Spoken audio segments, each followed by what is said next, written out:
박수 치면 제가 하겠습니다. 아 이렇게 이렇게 말고 아니. 오케이 이렇게 오케이. 안녕하세요. 민플러스TV 뼈때리기 진행을 맡은 김재현입니다. 오늘은 뼈때리기 자유한국당 편 세 번째 시간인데요. 자유한국당 지지자들입니다. 자한당 지지하시는 분들 모셔서 얘기하는 거 아니니까 걱정 마시고 끝까지 봐주시고요. 오늘 함께 해주실 분들 먼저 소개하겠습니다. 저 이분 첫 방송하고 잘리신 줄 알았는데 안 잘리셨어요. TK 출신으로 돌아오셨습니다. 안녕하세요, 박정환 씨. 예, 천년고도 경주가 고향이 박정환입니다. 반갑습니다. 아, 이제 드디어 본색을 드러내시네요. 자, 이번에는 PK 출신 모셨습니다. 네, 전 부산이 고향이고요. 유튜브 스타가 되고 싶은 이원기입니다. 반갑습니다. 아, 네. 오늘 어느 정도 뷰가 되면 유튜브 스타라고 자처하실 수 있으시겠어요? 한 300만 뷰 정도 되면 유튜브 스타가 아닐까 네, 생각합니다. 본인이 100만 뷰는 책임지셔야 됩니다. 기대하겠습니다. 네. 자, 먼저 민플러스 채널 구독하기, 좋아요 먼저 눌러주시고 본격적으로 시작해 보도록 하죠. 주변에 자한당 지지자들 여전히 많습니다. 드러나지 않은 샤이 지지자들도 있고요. 아예 대놓고 얘기하시는 분들도 많으신데 이분들 왜 지지하는지 이유를 들어봐도 딱히 뭐 근거가 있어서 이걸 논리적으로 얘기를 한다는 게 참 어려울 때도 많이 있어요. 그래서 오늘은 저희가 몇 가지 사연들을 좀 정리해서 소개를 해드리고 두 분이 이 자유한국당 지지하시는 분들을 어떻게 대하면 될지에 대해서 속 시원한 답을 좀 내놔주시기를 부탁드리겠습니다. 말려드시면 안 되고. 네, 첫 번째 사연입니다. 전 30대 초반 여성이고 언니는 30대 중반입니다. 언니는 출산 휴직으로 쉬고 있습니다. 언니가 도대체 애를 어디다 맡겨야 할지 모르겠다. 이러다가 경력단절 되겠다. 힘들다고 하더라고요. 공감했습니다. 근데 그 이후에 언니가 자한당이 너무 잘하고 있다면서 뉴스링크를 보내기 시작했어요. 한유총 사태 때 다낭으로 여행 갔던 게 자유한국당 같은데 우리 언니 눈에서 콩깍지 떨어지게 하려면 어떻게 해야 할까요? 언니 굉장히 드무신 분이신 것 같습니다. 이게 특이하신 분이에요. 네, 그렇죠. 사연이 다 특이하신 분이에요. 30대 초반 여성들 중에서 흔치 않은데 네, 어떻게 들으셨어요? 한유총이 근데 안 좋은 단체 아니었나요? 최근에 볼 때 그렇던데. 진짜 몰라서 모르던 척 지금 연기하시는 것 같은데. 제가 유튜브 스타이기 때문에 유튜브를 많이 본다고 뉴스를 잘 못 찾아봤네요. 네, 한국유치원 총연합회 한유총 굉장히 욕을 많이 먹었고 얼마 전에 집회를 했지만 국민적인 비난에 휩싸여서 결국은 백기투항을 했죠. 그때 한유총이 유아 교육을 국가가 책임지면 공산주의다 이런 엄청난 말을 쏟아내기도 했었고요. 이 아이들 공산주의 가고 싶네요. 마르크스가 이걸 봤으면 공산주의가 이렇게 쉬운 줄 알았으면 나도 유아 교육부터 할 걸 하고 얘기했을 것 같은데. 네, 그래서 황당한 색깔론을 쏟아부으면서 이 전세를 역전시키고자 했으나 전혀 효과가 없었습니다. 네. 자유한국당 그러니까 소위 말해서 아이 키운 엄마들의 크게 관심이 없는 거죠. 네. 관심이 없고 이 한유총 갔던 것처럼 유치원 소위 공급자라고 하죠. 공급자에 관심이 많은 거죠. 공급자 편인 거죠. 유치원 경영자들. 네, 경영자들. 제가 아이 다니고 있는 아이 사립 유치원도 갑자기 문 안 연다는 거예요. 갑자기 3월달에. 그래서 너무 황당해가지고 전화해서 물어봤어요. 네. 왜 그러시냐고 하니까 죄송합니다. 다른 어머니 너무 항의가 심해가지고 개원하기로 했습니다. 하더라고요. 그러니까. 제가 이미 너무 늦었더라고요. 제가 그러니까. 한 발 늦었어요. 본인이 나서서 좀 어떻게 하셨어야지. 한 발 늦었어요. 제가 이미 늦었더라고요. 이완영 의원은 이런 말도 했어요. 경제가 어려운 건 저출산 시대여서 그렇고 애를 많이 낳아야 경제가 나아지고 유치원도 발전하고 어린이집도 발전하고 결국 대한민국도 발전한다. 결혼 안 한 사람은 빨리 결혼을 해라. 이원기 씨 어떻게 생각하세요? 이런 얘기를 들으면 그냥 저희 친구들끼리 이런 얘기를 하긴 하는데 개소리를 장황하게 한다 이렇게 얘기를 하는데 이 어디가 논리의 출발이고 어디가 논리의 결론인지 잘 모르겠는데 여성들을 아이 낳는 공장으로 생각하는 것 같아요. 거기 말해서. 그러니까 이 자본주의 사회라고 한 체제를 유지하기 위해서 계속 원료를 투입해야 되는 거지 않습니까? 노동력을 투입해야 되니까 노동력을 투입하기 위해서 빨리 아이를 내놓아라 라고 하는 것 같고 그리고 지금 있는 기존 체제를 유지하기 위해서 아이를 내놓아라고 하는 것 같은데 사실 이제 저출산이라고 하는 것은 그냥 자연스러운 현상이라고 생각하거든요. 항상 생각하고 사실 저출산이라는 말도 좀 잘못된 것 같아요. 저출산이 아니라 저출생이 정확한 표현인 것 같고 출산이 여성의 전유물이 아닌데 가족을 구성하기 굉장히 중요한 문제인 건데 이런 거고. 근데 사실 이제 저출산이라고 저출생 문제라고 하는 거는 여러 가지 뭐 복지 정책도 해가지고 사회 정책 같은 것들이 잘 보완되고 만들어지면서 결과적으로 뭐 소위 말해 출생률이 높아지는 문제 되는 거지. 이게 정책의 목표로 설정돼 가지고 해서는 안 될 것 같거든요. 사실 그 오세훈 자유한국당 대표 후보 낙선자께서 무상급식하면 자기 시장직 서울시장직 내놓겠다고 했었던 게 불과 한 8년 전이었던 것 같아요. 근데 지금은 뭐 무상급식이 다시 뭐 과거로 회귀된다면 난리가 날 정도로 이미 뭐 이 사회 상식으로 자리 잡고 있었고 2019년, 18년, 19년에 있었던 이 유치원 사태를 몇 년 후에 들여다보면 참 코미디다는 생각이 들 것 같아요. 오세훈 시장이 당시 역사 결단이었죠. 네, 역사 결단으로 무상급식의 전국화에 아주 혁혁한 몸을. 그러게 말입니다. 네. 저는 타짜의 마지막 클라이막스를 본 듯한 짜릿함. 직을 걸고 쫄리면 되지시던지 했는데 그대로 손목 날라가시고. 정치를 그렇게 이거 하죠. 그냥 깔끔하게 자유한국당 몇 명이 직 걸고 들어와라. 쫄리면 되지시던지. 확실하지 않으면 승부를 보지 말라. 민심을 한번 묻는 것도 나쁘지 않을 것 같다. 이런 생각이 드네요. 자, 그래서 언니한테는 뭐라고 얘기해 준다? 뭐라고 얘기해 준다고요? 얘기해 주세요. 언니한테. 확실하지 않으면 승부를 걸지 말라. 이런 거 못 배웠냐고. 네. 확실할 때 승부를 가세요. 저는 20대 중반 남자입니다. 할아버지가 한 10년 전쯤에 시장에서 이명박이랑 악수를 했다고 대선 때 이명박을 찍고 그 후로 새누리당을 지지하다가 지금은 자유한국당을 지지하십니다. 최근에는 태극기 집회도 갔다 오셨는데요. 태극기 집회 가지 말라니까 고래고래 소리를 지르시면서 화를 내시더라고요. 할아버지 혈압 안 올라가게 대화할 수 있는 방법이 있을까요? 할아버지 마음을 어떻게 돌릴 수 있을까요? 네, 방법 없을 것 같은데. 할아버지 자유한국당은 노인들에게 관심이 없습니다. 다 관심이 없어. 아니 왜냐면 이게 소위 말해 표를 얻으려고 하는 거인 거지. 진짜 관심 있어가지고 노인 정책을 잘하겠다. 이 양반이 제일 싫어하는 게 무상이잖아요. 네. 대표적인 노인들을 위한 무상 정책이 소위 말 요즘 무상 교통카드가 만 65 이상은 다 무상이잖아요. 네. 대표적인 무상 서비스인데 무상 사회 서비스를 이용하셔가지고 태극기 집회를 나가시니까 이제 어떻게 무상을 없앨 수도 없고 좋은 정책인데 그거. 네. 저는 이 뭐고 악수를 10년 전에 악수를 하셨다고. 악수가 이제 정치인들이 진짜 많이 하잖아요. 박근혜는 이렇게 이렇게 막 손도 훔치고 막 이렇게 할 정도로 막 손이 부르실 정도로 악수를 하는데 그 선거 때 악수를 못 하게 만들어야 돼요. 뭐 아바타도 아니고 뭐 손만 잡으면 뭐 마음이 이렇게 통하는 건가? 안 통하잖아요. 이걸로 10년을 지지하시는 게 저는 좀 신기하고. TK에서는 주변에 태극기 집회 가시는 분들 많지 않아요? 드디어 TK 출신인 걸 얘기하는 게 그러니까 네. 천년고도 경주. 저희 친지, 친구, 주변 지인들이 많이 가시죠. 그리고 카톡방 같은 것들 많이 하잖아요. 하는데 밴드 많이 하고 하는데 보면 아직 딴 나라 같아 진짜 소리가. 30대 나이에도 태극기 집회를 가요? 태극기 집회 30대 엄청 많이 했어요. 보시면 아시겠지만 많이 있고 실제로 소위 이제 관변단체뿐만 아니라 특정 단체 이름 말하기 한데 이제 소위 장사하고 사업하는 사람들 모임 같은 게 있잖아요. 그 지역에 그런 상공인들 모임들 그런 모임들에서 이제 조직해가지고 같이 가더라고요. 갔다 와가지고 후기 남기고 이러더라고요. 애들이 이제 보수적인 분들이랑 이제 저도 얘기를 많이 하게 되죠. 보수적이라기보다는 더 굉장히 좀 그런 분들인데 얘기를 많이 하다 보면 일단 기본적으로 이분들은 박근혜 대통령 박근혜 탄핵 이후에 뭔가 사회적으로 굉장히 심한 고립감을 느끼고 있는 것도 있는 것 같아요. 사실 자기들 있죠. 맞고. 근데 이제 본인들이 살아왔던 삶을 걸고 하시는 분들 많잖아요. 노인분들 보시면 평생 모은 전 재산을 다 기탁하신 이런 분들도 꽤 많더라고요. 대한민국이 자기 인생이니까 이 사람들한테는. 근데 어쨌든 본인들의 삶을 부정하지 않는다. 역사니까 그거 어쨌든 역사고 이제 인정한 태도로 시작해서 얘기를 차근차근 풀어가는 게 중요한 것 같아요. 근데 사실 근데 그건 이제 옛날 시대 얘기인 거잖아요. 아까 말씀하셨던 새마을운동 같은 것들을 지금 사회는 안 맞는 거잖아요. 지금 새로운 시대에는 새로운 리더십이 필요하다는 얘기를 좀 많이 해주시면 좋을 것 같다는 생각이 드네요.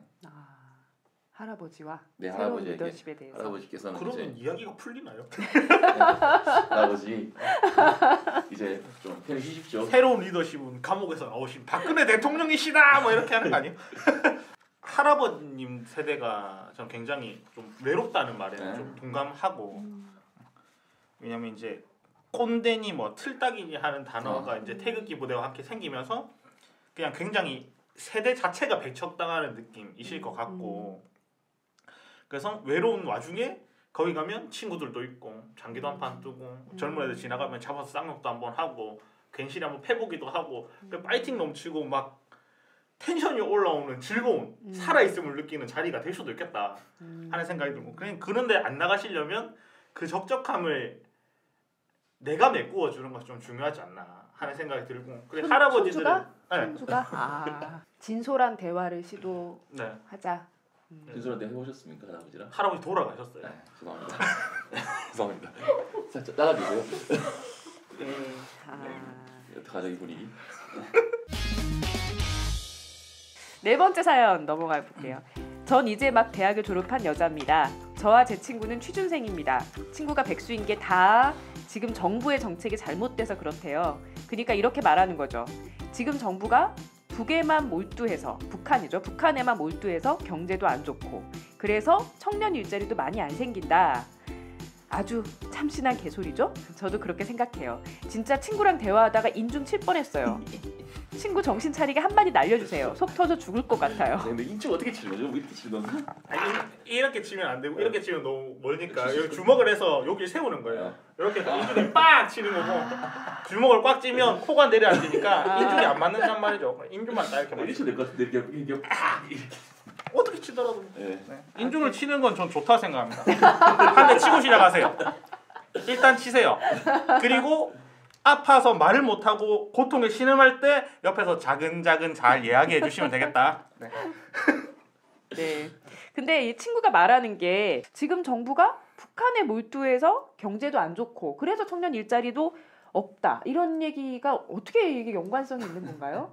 사실 뭐 그러니까 북에만 몰두해서 그렇다라고 하는 것은 마치 정부가 일자리를 굉장히 많이 만들어낼 수 있는 주체인 것처럼 생각하는 게 있는 건데 사실은 어떻게 보면 지금 자본주의 발전 단계에서 지금 시대가 저성장 국면에 들어서면서 고용 없는 성장, 소위 고용 없는 성장이라고 하는 시절, 성장도 거의 없죠 사실 저성장인 3% 성장도 거의 힘든 시대인데 고용 없는 성장 시대에서 다른 선진적인 먼저 갔던 나라들을 보면 뭐 소위 말하는 노동시간 단축을 통해서 일자리 나누기를 한다든지 사회 서비스 영역에서 일자리를 많이 늘린다든지 왜냐하면 사회복지 수요가 많이 늘어나니까 사실 뭐 정부가 좀 이걸 제대로 못 하고 있는 게 있죠. 사실 이런 부분에서 접근하면 좋을 텐데 자유한국당이 이런 걸 좋아하나요? 친구한테 이렇게 설명하면 너무 이게 너무 어려울 것 같고 친구야. 조금 더 쉽게 일단 친구 일단 술 한잔 하자라고. 인중 치고 난 다음에 인중을 병뚜껑 치고 술을 주고. 네. 아니 저는 그 최근에 취업을 해가지고 제가 취준생 생활을 좀 했었거든요. 아 네. 한 2년 정도 도서관을 다녔단 말이에요. 도서관에 가면 특징이 있는데 어느 순간 내가 늘 똑같은 자리에 앉게 되거든요. 항상 그 자리가 비게 되고 그러면 그 다음에 뭐가 보이냐면 어느 자리에 누가 앉아 있는지가 보이죠. 그래서 맨날 똑같은 사람들이 맨날 똑같은 시간에 와 있고 거의 비슷한 시간에 집에 가는구나 하는 걸 2년을 본단 말이에요. 그러면서 막 실제로 해보면 시험 문제 하나가 지금 보면 막 풀어도 그만 안 풀어도 그만인데 그때는 막 이거를 못 풀면 막 삶 자체가 무너질 것 같고 막 이런 공포감이 실제로 엄청나단 말이에요. 도서관 언제까지 다녀야 되지? 그 올드보이에 나왔던 것처럼 15년이라고 얘기했으면 편했을까? 아무도 끝을 가르쳐 줄 수가 없으니까 그런 게 막 생긴단 말이에요. 그래서 막 물에 빠진 사람이 지푸라기라도 잡는 심정으로 막 정부욕을 하고 싶은 건 이해하겠어요. 근데 자유한국당은 아니다. 지푸라기를 잡더라도 뿌리가 있는 지푸라기를 잡아야지 내 말라 비틀어져서 나와 있는 지푸라기를 안 잡으셨으면 좋겠다. 뭐 이런 생각이 듭니다. 아까도 뭐 했지만 자유한국당은 청년 일자리 문제는 특별히 관심이 없는 것 같아요. 없는 것 같고 사실 근데 진짜 지금 아까 잠깐 말했던 것처럼 더불어민주당이 문재인 정부가 청년 일자리 문제에 대해서 굉장히 획기적인 정책들을 많이 내고 있지는 못하잖아요. 사실 못하고 있는 게 있고 소위 새로운 진보적 대안 같은 것들을 제시할 수 있는 정책이 좀 더 힘이 있어야 되는데 이 두 세력은 이 자유한국당은 너무 옛날 사람들이고 재벌 중심 체제로 해가지고 총력만 내면 된다고 생각하는 거고 더불어민주당은 조금 낫긴 나은데 그렇다고 해서 근본 문제를 해결하기 위해서 이 체제의 근본 문제를 해결하기 위해서 노력 못하는 게 있어가지고 이 두 사람들 보기에는 이 두 개밖에 안 보이니까 새로운 얘기를 할 수 있는 사람이 정당히 좀 휴전이 필요하지 않나? 힘 있는 사람들이 그런 건 고민이 들긴 하네요. 일하는 사람들 중심으로 일하는 사람들을 위해서 일하는 어떤 그런 정치 세력이 필요하지 않을까 생각합니다. 그 혹시나 지금 이제 이 유튜브를 보실 때 어두우면 베란다에 나가서 이제 자취방에 계시면 창문을 열어서 하시려고? 할 거예요. 이거 무조건 할 겁니다. 창밖을 열어서 이제 별을 보시면 좋겠는데 아이고야. 네. 이 별이 이제 지금 반짝반짝거려서 이제 지금 당장 나오는 불빛 같지만 아주 멀리 있는 별이기 때문에 몇만 년 전에 나왔던 불빛이잖아요. 그 IMF 시절부터 내려오던 그 수많은 이 정책적 똥들이 이명박 박근혜를 거쳐서 쏟아져 내렸고 그걸 이제 근데 문재인 정부 처음에 보면 공공기관 비정규직 정규직화부터 시작을 했단 말이에요. 그걸 어떻게 수습해 보려고 하긴 했어요. 근데 잘 안 되긴 했다 하는 거고. 그래서 아직까지 이제 그게 쏟아내려지는 중이고 근데 민주당도 치우다가 약간 좀 손을 놨다. 아이고. 손을 놓고 싶다. 이런 느낌인 것 같더라고요. 네, 계속 이어가 보겠습니다. 20대 중반의 예비군 남동생을 둔 여성입니다. 전에 동생이랑 뉴스를 보는데 방위비 문제 얘기가 나오길래 제가 돈이 진짜 많이 나가네? 그냥 미군 없이 우리나라 군대만 있으면 안 되나? 저 돈 우리 줬으면 좋겠다. 아, 대단하신 누나입니다. 라고 했더니 저를 앉혀놓고 누나가 군대를 안 갔다 와서 그러는데 잘 들어봐. 우리나라가 미국 덕을 본 게 많아. 지금 우리가 이만큼 살 수 있었던 건 우리를 못 건드리는 건 미국 덕분이야. 그러면서 우리나라 정당 중에 그나마 안보 문제 신경 쓰는 건 자유한국당 뿐이라고 하고요. 제가 군대를 안 갔다 와서 아무것도 모른다는 이 동생 얘기 맞는 건가요? 뭐라고 해야 될까요? 두 분 갔다 오셨을 테니까. 다녀오셨습니까? 전 육군 병장 만기 전역. 예. 네. 저도 뭐 육군 병장 만기 전역. 대체 군대에서는 뭘 배우는 거예요? 군대에서는 주적 개념을 가르치죠. 주적 개념. 아니, 군대라고 하는 존재 자체가 적이 있어야지 필요한 거잖아요. 필요한 건데 근데 이제 이런 한미 동맹의 중요성 문제 같은 것들을 가르치면서 북한이 주적이어야 되는 거잖아요. 북한이 적이어야 되고 적을 상정해 놓고 한미 동맹이 어떻게 해야 하는지를 계속 가르치다 보니까 저는 뭐 이런 생각을 조리 있게 잘 설명할 수도 있다고 생각합니다. 근데 그럼 작년에 평창 올림픽 이후로는 멘붕 왔겠네요? 전 군인이 전부 다? 그렇진 않을 거 아니에요. 근데 이제 사실은 뭐 정말로 이 안보라고 하는 것에 대해서 개념이라고 하는 걸 잘 생각해야 되는데 최고의 안보는 평화잖아요. 네, 최고의 안보는 평화인 건데 근데 이제 군이라고 하는 걸 특성상 평화가 도래하면 군이라고 하는 존재는 뭐 국가 예산에서도 빠질 테고 뭐 이것저것 좋은 거잖아요. 군대 안 가도 되고. 네, 그렇죠. 아니, 국민들 입장은 좋은 거죠. 저는 이제 사실 저도 이제 군대 갔다 온 입장에서는 아무 상관없거든요. 지금 군대 갔다 온 사람 가려고 한 사람들이나 진짜 군대 갔다 온 지 10년, 15년 되고 있기 때문에 상관없는데 군대 안 간다고 하면 괜히 배 아프고 막 문제야. 이런 사람들이 문제야. 괜히 막 배 아프고 막 가야 되는데 안 되겠어. 그런 얘기 있잖아요. 요새 군인들 월급 올라서 좋겠다. 밥 잘라서 좋겠다. 배 아파요? 막 이렇게 얘기하면 근데 다시 군대 가라고 하면 죽고 싶다. 뭐 이런 그렇죠. 군대는 그런 곳이라 가지고 저는 최근에 다 최근이군요. 저는 군대를 갔다 온 지가 5년 안쪽이거든요. 네. 예비군이시겠네 그러면. 네네네. 전 예비군을 하고 있고 그 예비군 가도 그렇고 군대에서도 그렇고 일주일에 한 번씩 꼭 정신교육을 오전이나 오후를 통으로 빼서 시켜줬단 말이에요. 그래서 엄청 열심히 하고 막 북한이 뭐 얼마나 나쁜지 미국이 얼마나 도움이 되는지 지금 한국의 군사력은 요 정도고 북의 군사력이 이만큼이라서 지금 다이다이 붙으면 발리는데 미국이 붙으면 우리가 바른다. 뭐 이런 개념의 이야기를 쭉 하는 거죠. 그래서 막 우방이다, 혈맹이다, 뭐 이런 얘기도 하는데 우방이라고 할 때 그 실제로 이제 버두자를 쓰잖아요. 네. 친구다. 친구는 이제 동등하다. 이런 거 있는데 어느 친구가 남의 집에 친구 집에 놀러 가서 안방에 오줌을 싸고 똥을 싸고 안 치우고 그런 걸 친구라고 하지 않잖아요. 다른 것보다는 이제 이런 분들이 가지고 있는 그런 게 보면 미군이 이제 한반도에 주도라는 게 굉장히 큰 헌신과 희생을 하고 있는 것처럼 많이 생각하시는 분들 많잖아요. 아니에요? 아니에요? 최근에 이제 보셔서 아시겠지만 위험한 분들이신데. 네. 아니 왜냐면 이제 돈 주거든요. 우리나라에서 엄청 주거든요. 지금 1조 넘게 주거든요. 이번 통과됐잖아요. 또 국회에서 1조 300억 원. 1조 300억을 주고 있고 그리고 주한미군이 그걸 자기 마음대로 주일미군에 전용하기도 하고 자기 쌈짓 돈이거든요.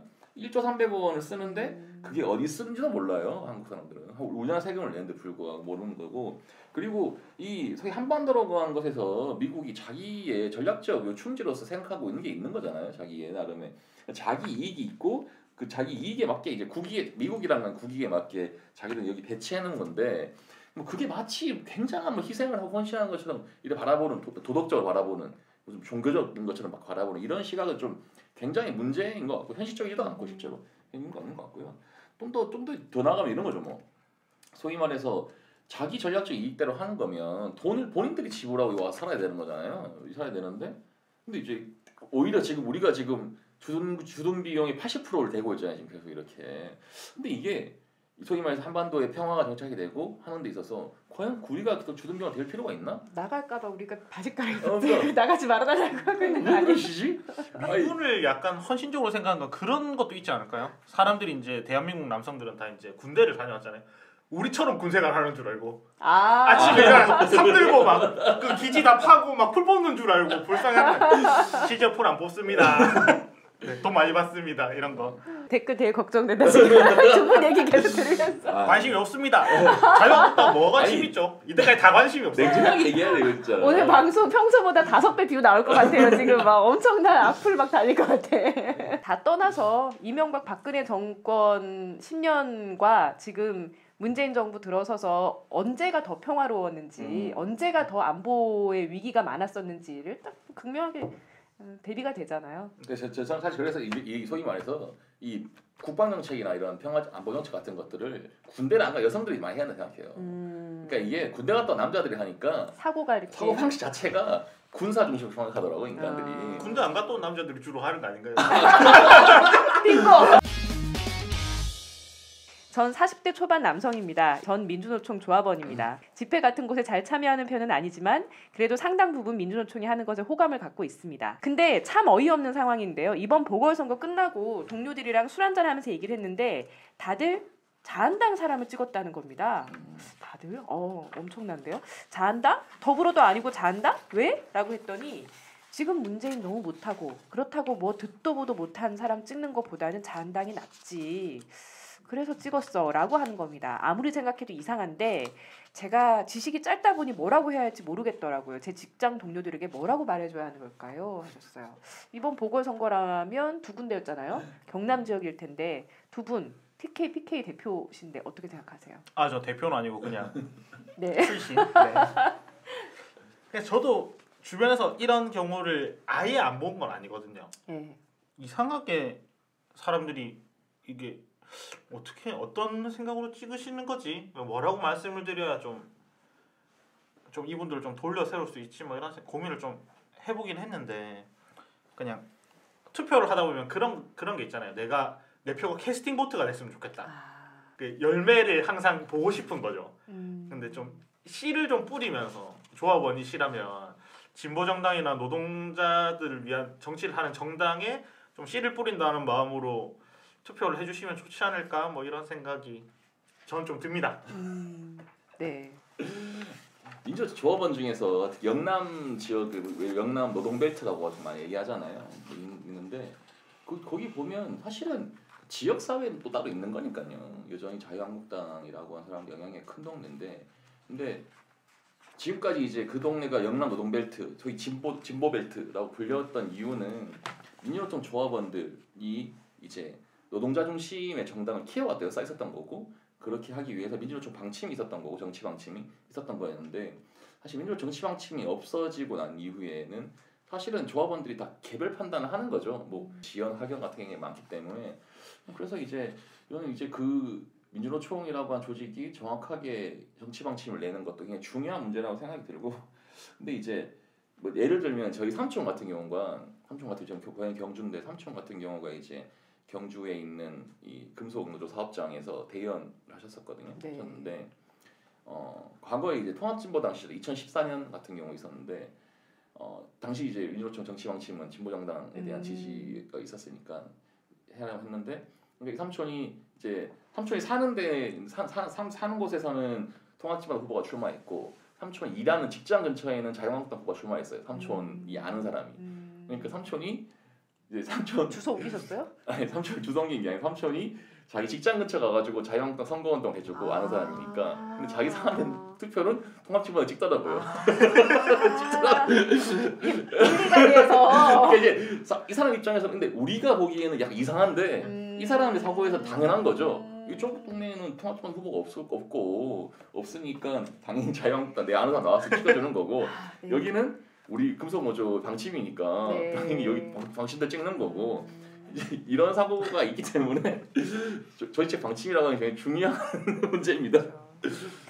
사실 그 진보 정당의 후보들이 아는 사람을 많이 만드는 게 중요하겠네요. 네, 맞습니다. 아는 사람을. 지역 정치 잘해야 됩니다. 네. 아까처럼 악수를 열심히 하고 다니시면 에. 10년 뒤에 의리인이 되어 나타나실 수 있습니다. 네. 그러게요. 참 중요한 대목이긴 한데 민주노총의 정치 방침 중요하다라고 네. 하는.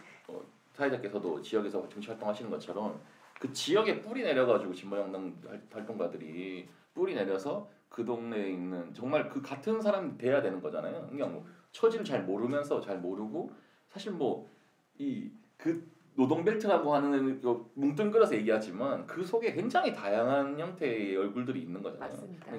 그걸 전혀 모르면서 그냥 단순히 그냥 이렇게 단순화시키는 문제는 되는 문제가 아닌 것 같고. 노동자는 노동자 후보를 찍어야 해라는 당위만으로 네. 한 사람의 정체성이 노동자만 있는 건 아니거든요. 그렇죠. 여러 가지가 있으니까. 그러니까 요즘 같은 경우에는 뭐 특히나 뭐 이 노동조합 활동을 하다 보면 사회 다방면에 관심이 가잖아요. 특히나 여성 조합원들 같은 경우에는 미투 운동에 대한 관심이 많을 텐데 그러면 사실은 그것에 맞는 민주노총도 그렇고 진보정당도 그것에 맞는 형태의 지역에서 어떻게 할 것인지에 대한 얘기를 좀 해나가고 해야 되는데 그게 아니라 당위성만으로 그냥 노동자 후보 찍어야지. 민주노총 정치방침에 내리먹이 찍어 내려가지고 이렇게 하는 문제는 아닌 것 같고. 동료에게 뭐라고 설득을 해야 될지보다는 아니, 조직방침도 중요한데 아까 약간 얘기했던 것처럼 설득보다 방침으로 가자. 지금 찍어 누르면 안 된다 그렇게. 민주노총 방침 주는 맛이지. 뭐 이런 건가요? 왜냐하면 강남이나 서초나 아까 말했던 강남 상부 사람들은 자기 계급적이 분명하니까 딱 찍잖아요 그렇게. 네. 이렇게 계급적인 중심 설득을 잘 하시는 게 좋겠다. 네. 동료들과 같이 모임을 만드셔야 네, 되는데요. 맞습니다. 네, 자유한국당 바로 알기. 네. 네, 다른 거 어렵게 준비하실 필요 없이 뼈 때리기를 1편부터 3편까지 돌려보시면서 큰일인데요. 숨가쁘게 사연들 들어봤는데 썩 만족스러운 대답들은 사실 좀 어려우셨죠. 이게 한마디로 딱 정리되는 말싸움 하듯이 툭툭툭 이렇게 주고받을 수 있는 얘기는 아닐 것 같아요. 그랬으면 벌써 한국 정치 다 정리가 됐게요. 참 어려운 답변을 해주셨는데 사연들 들으시면서 어떤 고민들 드셨는지 그리고 저희가 이번에 또 3편 동안에 자유한국당 뼈 때리기 마지막 시간이거든요. 자유한국당에 대해서 조목조목 짚어본 지난 시간들에 대한 총평? 마무리 얘기 좀 해주시죠. 네, 저는 2회에서 잘린 줄 알았는데 3회에서 부활해서 다시 돌아왔습니다. 3일 만에 부활 돌아온 예수님처럼 돌아왔는데 뭐 자유한국당의 존재는 정말 어떻게 보면 한국이 대한민국이라고 하는 탄생하면서 기형적인 탄생으로 인하여 발생한 소위 말하는 그 문제인 것 같아요. 이제 새로운 시대 나아가는데 저는 아까 뭐 새로운 시대에 맞게 이제 우리는 새로운 옷을 입어야 된다 생각이 들고 현재가 불만이 있다고 해서 과거로 돌아갈 게 아니라 미래를 보면서 사셔야 되지 않겠나. 네. 미래를 보면서 같이 살아가기 위한 같이 미래를 만들고 같이 미래를 구성하기 위한 노력도 같이 하면 좋겠다라는 말씀을 꼭 드리고 싶었습니다. 네. 훈훈하게 마무리되네요. 제 걸 앞에 넣어주세요. 세상을 바꾸고자 노력하는 사람들이 많잖아요. 그러면서 이제 자유한국당의 실체가 조금씩 더 많이 드러날 거기 때문에 이런 분들, 이 사연 보내신 분들의 고민도 세상이 조금씩 좋아지면서 차차 해결되지 않을까 하는 생각이 듭니다. 네. 네. 그래서 정환이 형한테 저도 같이 미래로 갔으면 좋겠네요. 데리고 가세요. 묻어가시려고. 네. 네, 저희가 3월 22일부터 4월 10일까지 20일 동안 시사 차트 자유한국당 연관 검색어를 모으는 이벤트를 진행했었습니다. 설문에 참여해주신 분들 모두 감사드리고요. 자, 이제 결과를 발표해야 될 때가 됐어요. 여기서 문제. 자유한국당 연관 검색어 1위는 뭘까요? 맞춰보시죠. 1위? 네, 태극기? 태극기. 전 요새 추세상 나베. 나베? 나베. 이거 정보 객관식 올리지 말고. 아니었나요? 객관식? 아 객관식이었어? 객관식이었어요. 객관식이었죠. 이분들 아무도 안 푸셨나 봐. 5.18 망원? 네, 1위는 56.2%가 응답한 친일이었습니다. 나베하고 약간 비슷했어요. 네, 비슷하네요. 네. 2위 5.18 망원 50.7%, 3위 태극기 부대 37.5%, 4위 도로박근혜당 35.3%, 5위가 나경원 원내대표 21.8%였습니다. 굉장히 최근 몇 달 사이에 회자됐던 핫한 키워드들이 많이 있었네요. 친일이 1등이라고 하는 건 굉장히 의미 있는 결과인 것 같습니다. 뭐 누구한테 감사해야지 상황인 것 같긴 해요. 누구한테 감사드려야 되죠? 나경원. 네. 네. 나베란 말을 진짜 저는 이 네티즌들의 기발한 장면에 항상 무릎을 치는데 기가 막힌 장면이 마음에 들었어요? 제가 나베를 참 좋아하거든요. 무슨 나베를 좋아해요?